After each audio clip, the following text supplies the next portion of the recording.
Ward మెంబర్గా గెలవలేని BRS నాయకులు ఒంటెద్దు నరసింహారెడ్డి రాష్ట్ర స్థాయి వేదికలో రాష్ట్ర నీటిపారుదల పౌర సంబంధాల శాఖ మంత్రి ఉత్తమ్ కుమార్ రెడ్డిని విమర్శించడాన్ని ఏఐసీసీ సభ్యులు రామరెడ్డి సర్వోత్తమ్ రెడ్డి తీవ్రంగా ఖండించారు. సోమవారం స్థానిక జిల్లా కాంగ్రెస్ పార్టీ కార్యాలయంలో ఏర్పాటు చేసిన విలేకరుల సమావేశంలో ఆయన మాట్లాడారు. వార్డు మెంబర్గా గెలవలేని బీఆర్ఎస్ నాయకులు ఒంటెద్దు నరసింహారెడ్డి రాష్ట్ర స్థాయి వేడుకలో రాష్ట్ర నీటిపారుదల పౌర సంబంధాల శాఖ మంత్రి ఉత్తమ్ కుమార్ రెడ్డిని విమర్శించడాన్ని ఏఐసీసీ సభ్యులు రామరెడ్డి సర్వోత్తమ్ రెడ్డి తీవ్రంగా ఖండించారు. సోమవారం స్థానిక జిల్లా కాంగ్రెస్ పార్టీ కార్యాలయంలో ఏర్పాటు చేసిన విలేకరుల సమావేశంలో ఆయన మాట్లాడారు.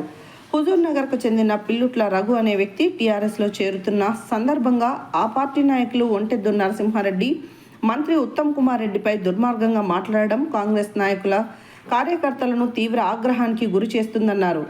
ఆయన సొంత గ్రామం అనంతారంలో 12 వార్డులకు 9 వార్డులను కాంగ్రెస్ గెలుచుకుందని, సర్పంచ్ మామిడి శోభ 474 మెజారిటీతో గెలిచిందని, అలాగే శాసనసభ ఎన్నికల్లో ఎంపీ ఎన్నికల్లో సైతం కాంగ్రెస్ మెజారిటీ వచ్చిందన్నారు. గ్రామంలో ఏమీ చేయలేక ఒక ముఠాగా ఏర్పడి దోచుకున్న చరిత్ర ఒంటెద్దు నరసింహారెడ్డిది అన్నారు.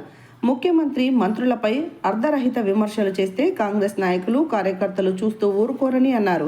ఆయనకు దమ్ముంటే కాంగ్రెస్ ఏ వార్డులోనైనా రాజీనామా చేస్తుందని, తిరిగి ఆ వార్డులో పోటీ చేసి గెలవాలని అన్నారు. రియల్ ఎస్టేట్ కాంట్రాక్టులు చేసి సంపాదించింది నిజం కాదా? చెరువులో ఉన్న మీ భూమి ఎన్ఓసి ఇవ్వకుంటే అధికారిని ట్రాన్స్ఫర్ చేయించిన చరిత్ర నీది కాదా అని ప్రశ్నించారు. హుజూర్ నగర్ నియోజకవర్గం 200 కోట్లతో నిర్మిస్తున్న 2160 ఇండ్లు కంటికి కనిపించట్లేవా? ఎన్నో లిఫ్ట్ ఇరిగేషన్లను అభివృద్ధి చేయడం కూడా దుర్మార్గమా అని అన్నారు.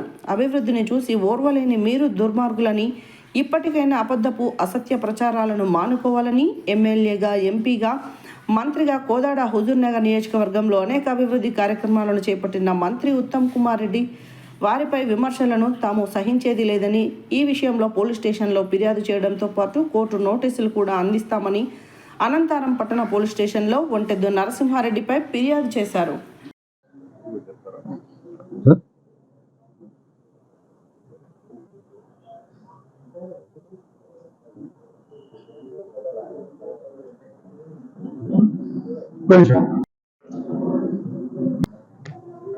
ఆయన ఈ మహానుభావుడు ఒక డాంబర్ ప్లాంట్ ఒకటి పెడదామని చెప్పి ఆలోచన చేసుకునే ఆ మధ్యకాలంలో ఎవరు ఈ ఒంటెద్దు నరసింహారెడ్డి, సోకాళ్ళు ఒంటెద్దు నరసింహారెడ్డి ఓ పనికిరాని చెత్త పొలిటికల్ లీడరు, బీఆర్ఎస్ లీడరు. మరి ఆ చెత్తను ఎందుకు బీఆర్ఎస్ ఎంప్లాయీస్కొని తిరుగుతారో నాకైతే అర్థం కావట్లేదు. మళ్ళీ ఆయనకు కోఆర్డినేటర్ పదవి ఇచ్చి తిరుగుతున్నారు. ఆయన చక్కగా ఒక చిన్న మాట చెప్తా, డాంబర్ ప్లాంట్ పెడదామని చెప్పి సూర్యాపేట టౌన్లో ఉన్నటువంటి ఒక మన కాంగ్రెస్ నాయకుడు అనంతరం మళ్ళీ జాగా లీజుకు తీసుకుంటాయా? లీజుకు తీసుకొని డాంబర్ ప్లాంట్ అయిపోయిందో తెలియదు. ఆ లీజు లేకుండా తప్పించుకొని తిరుగుతుంటే లీజేందుకు ఇవ్వని చెప్పి కారు అడ్డగించి కారు కుదుకుపెట్టిన సంగతి సూర్యాపేట చరిత్రలో ప్రజలందరూ చూసింది, అందరూ తెలిసిన విషయమే. అటువంటి నీతైన చరిత్ర నీది. ఉత్తమ్ కుమార్ రెడ్డి దుర్మార్గుడు, అవినీతి పరుడు అని మాట్లాడతావా? గురువింది అదే కింద నలిపారు కదట, అంతే ఎలా ఉంది నేను బాగున్నా అని చెప్పి కింద విమర్శించి అట్లా మాట్లాడుతుందట.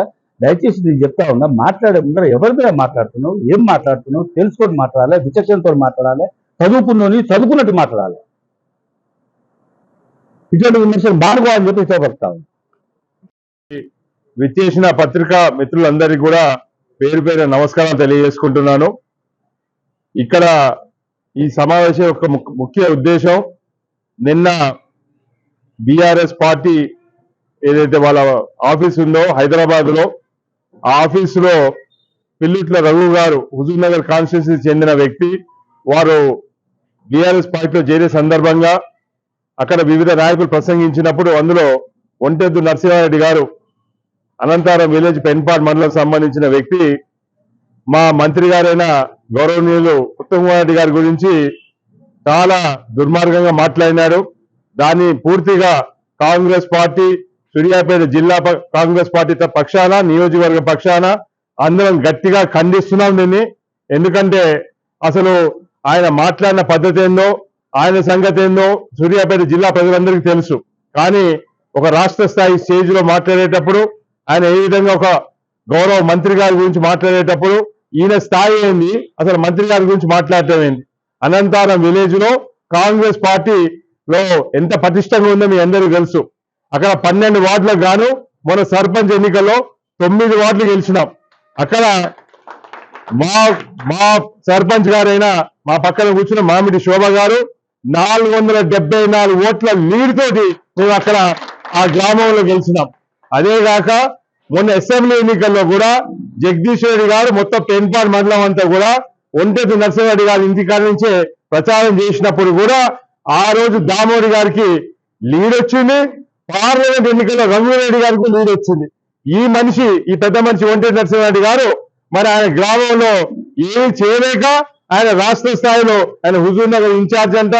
మరి ఇక్కడ ఎందుకు ఇన్ఛార్జ్ గా పెట్టినారో, ఆ రోజు బీఆర్ఎస్ పార్టీ పరిపాలన ఉన్నప్పుడు వీళ్ళందరూ కలిసి ఒక ముఠాగా ఏర్పడి మొత్తం మోసగాల కంటే కూడా ఎక్కువ దోచుకునే చరిత్ర ఈ ఒంటెద్దు నరసింహారెడ్డి గారిది. అందుకోసమే ఇట్లాంటి వ్యక్తులు కూడా ఈ రోజు మంత్రి గారి గురించి, ముఖ్యమంత్రి గారి గురించి మాట్లాడటం చాలా బాధాకరం.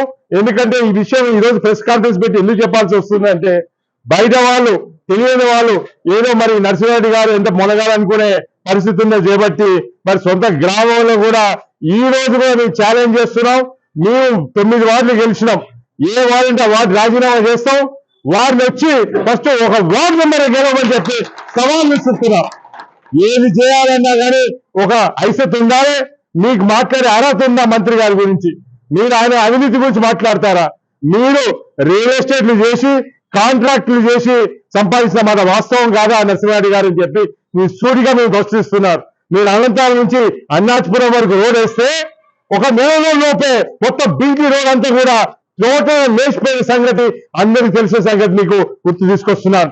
ఇక్కడ సూర్యాపేటలో రియల్ ఎస్టేట్ వ్యాపారం చేస్తూ మీరు ఇక్కడ మన సత్యసేవ పైన ఉన్న ల్యాండ్ లో ఆ రోజు ఇరిగేషన్ శాఖ మీకు ఎన్ఓసి ఇవ్వకపోతే వారిని ట్రాన్స్ఫర్ చేసిన చరిత్ర నరసింహారెడ్డి గారి సందర్భంగా తెలియజేస్తున్నాను. ఏదైనా కానీ ఒక స్థాయి నుంచి మాట్లాడడం సబబు కాదు. ఎవరైతే మాట్లాడినా వారి గురించి ఈరోజు మాట్లాడుతున్నాను. ఖచ్చితంగా పార్టీ పక్షాన ఈ రోజు వారి మీద క్రిమినల్ కేసులు పెడతాం, డిఫమేషన్ కేసులు పెడతాం.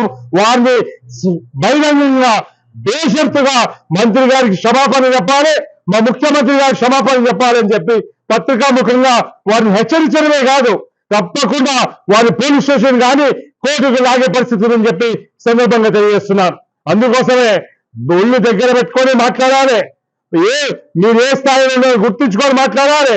నోరు ఉంది కదా అని చెప్పి నోరు పారేసుకుంటే మాత్రం ఇక్కడ కాంగ్రెస్ పార్టీ నాయకులు కార్యకర్తలు రేపు అవసరమైతే రోడ్డు మీద ఈడ్చి కొట్టాల్సిన పరిస్థితి ఉంటుందని చెప్పి హెచ్చరిస్తున్నాను మిమ్మల్ని.